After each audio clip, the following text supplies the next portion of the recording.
Hi, welcome to another episode of MYD Global. I'm your host, Leanne Hackman-Carty. In today's episode, I speak with Rear Admiral Martin Cour-Andersen. He's the commander of the Joint Arctic Command in Denmark. I'm talking to him today about some of the unique challenges that northern communities face when it comes to preparedness, response, and recovery. So stay tuned.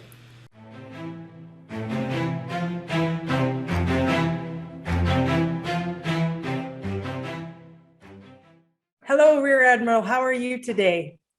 I'm excellent. Many thanks. Many thanks for asking. Well, so before we get started, can you just tell the viewers a little bit about yourself? Yes, it's not my favorite subject, but Martin, the naval officer. I'm married with 3 sons. I'm happily married for 31 years now. 3 grown-up boys. I have got, as I said, 3 sons, and I'm a naval officer, as you can see, Rear Admiral. I've been in the Danish Navy for nearly all of my life. I did some muddling around before joining the Navy. I went to Israel, kibbutz for a year, did some traveling, sort of trying to figure out what to do. But then I joined the Navy. I've been there ever since. I've had quite a interesting career. I've been abroad. I've worked in different ministries, political level, military level, strategic level. Been to the US and Canada for some time as well. And now I'm here at the Joint Arctic Command in Greenland as part of the Kingdom of Denmark. So tell me a little bit about the Joint Arctic Command, what it does, who runs it, tell me a little bit about that. The Joint Arctic Command is a military command. It is situated in Nuuk, Greenland, and Nuuk is the capital of Greenland. It's actually it was established in 2012, and it's based on the foundation of 2 separate commands, because I am in charge of Greenland and I am in charge of the Faroe Islands. So there used to be a commander on each of these in each of these entities, but it's now one command, the Joint Arctic Command in Greenland, with responsibilities for both Greenland and the Faroe Islands. We are about 100 people all in all, staff-wise, and on different locations in Greenland. But of course, our task is to uphold the sovereignty of the Kingdom of Denmark in terms of Greenland and Faroe Islands. And that requires a number of military assets, both at sea and in the air. So I have command of ships, aircraft, helicopters, and even dog sled patrols. That's true. We do have, because of the very, very difficult access to the northeastern part of Greenland, and for some historical reasons, we actually patrol the northeastern part of Greenland with dog sled patrols.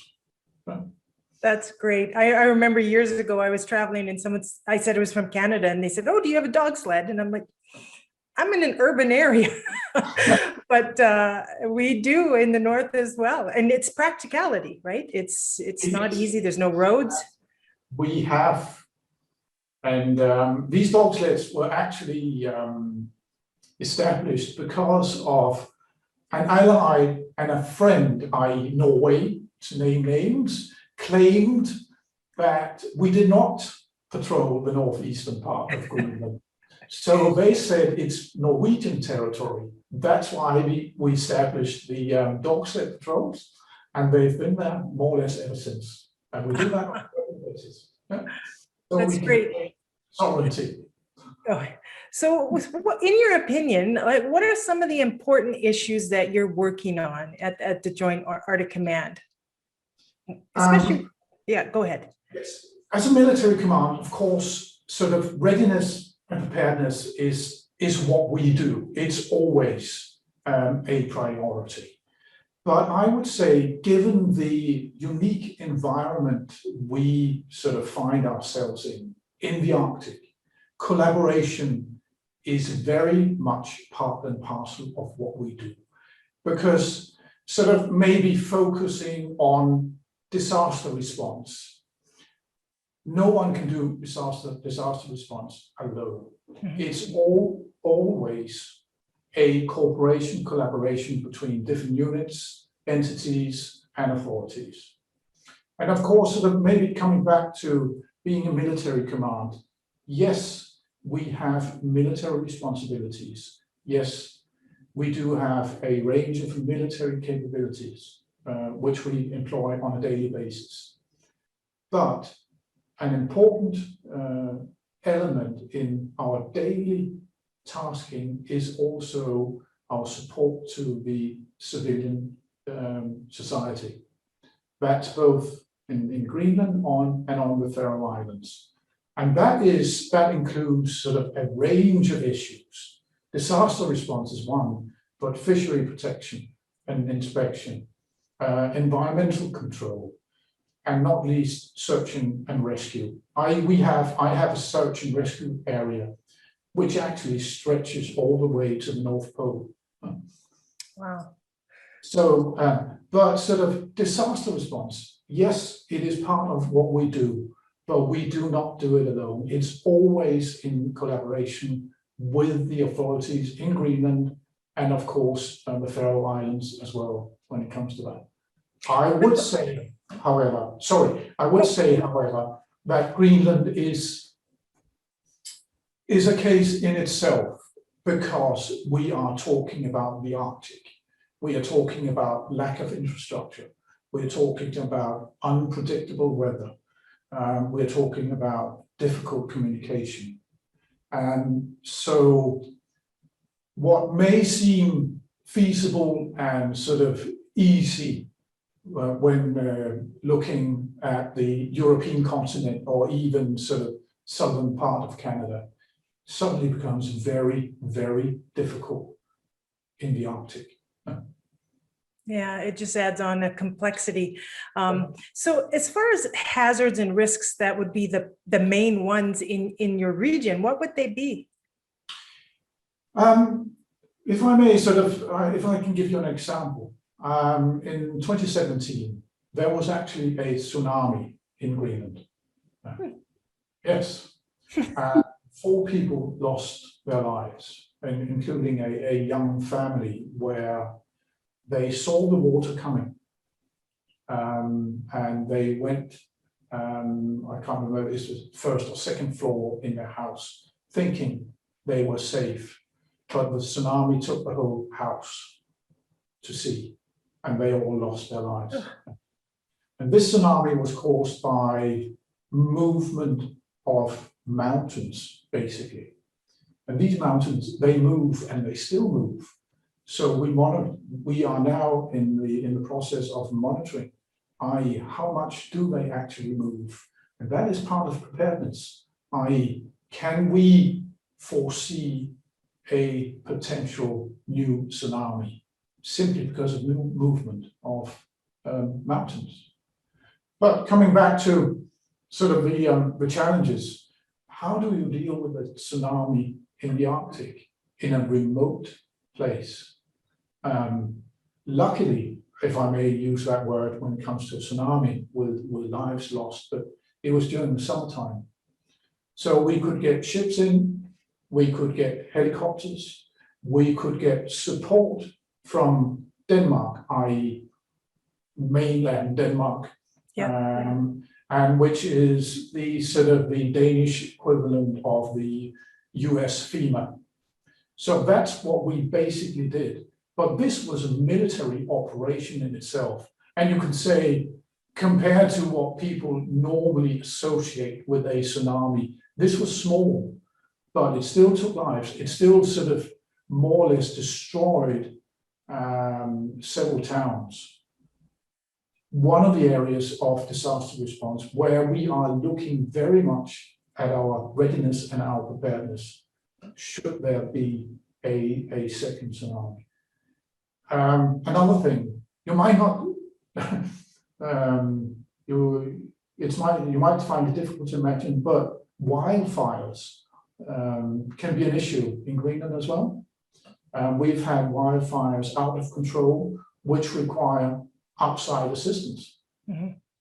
So to get the equipment in, to get the firemen in, it's more or less a military operation. And that's just looking on the land side. Let's look at the water, i.e. cruise ships, oil spills, the whole environmental thing. What if we lose a cruise ship in the Arctic? Because given the climate change, we will see more cruise ships. Of course, the COVID-19 changed everything and more or less everything was shut down. But sort of, we expect more and more ships traveling in the Arctic purely for leisure. And then there's the commercial traffic as well on top of that. So how do you actually deal with what in other places might be categorized as minor incidents, but in here you can easily define as a disaster? Well, and I would think, I teach communities in this area, and one of the things I tell them is assume you're on your own, because you'll make different decisions. Don't in your case, that's what you have to do. I mean, by the time you get help from outside, it could be hours, days, I would think sometimes. And so everybody's on the front lines there in a way as emergency responders. As you say, sort of picking up on that, being on your own, one of the things we've now done is we've established a number of rescue packages, which we can airdrop to people both at sea and on land, i.e. for 10 people to survive 5 days. And these packages have got everything they need: telts, sleeping bags, clothes, food. So it's being airdropped. So if we can locate someone in need, in distress, we can help them quite rapidly. That's fantastic. And so is that part of the Arctic Command, or is that like a Red Cross type of initiative? What is that? It's part of my command. It's part of the Arctic Command. It's something we will initiate if need be. And it's being airdropped from one of our aircraft, and we exercise that. That's great. As far as you talked about collaboration, is there an international collaboration? So you've got yours, Canada, Russia, like does everybody work together on some of these issues, or no? Very good question. I would say it's not been tested in terms of, for example, oil spill or major disasters on land. That's been dealt with nationally. But search and rescue, i.e. major disasters or major incidents at sea, there we see a very, very strong and intense international collaboration, including with the Russians, for example, because we have got the Arctic Council, and one of the sort of subgroups of the Arctic Council is actually Coast Guard, i.e. search and rescue collaboration. And that works quite well in the Arctic. We have got very, very strong ties with Canada, of course, and with the US and Norway, and not least Iceland. So we each have our separate search and rescue areas of responsibility. But if we need help, we can always call for it, and we will get it. That's very interesting. So before we wrap up, is there anything else you wanted to comment on that perhaps I didn't ask about? Again, if I may just stress the collaboration, because maybe when you talk to military officers, they like to sort of stress the importance of military capabilities. But again, this requires a broad range of knowledge and capabilities, and it requires commitment from everyone involved. So be it military, be it civilian, we need that collaboration. And this is what we do with the authorities in Greenland and on the Faroe Islands. That's great. Well, thank you for taking the time today to talk to me, and hopefully, people will be a little more educated on the complexity of the work you do, given all of these different variables that most of us don't have to deal with. Thank you. Thank you.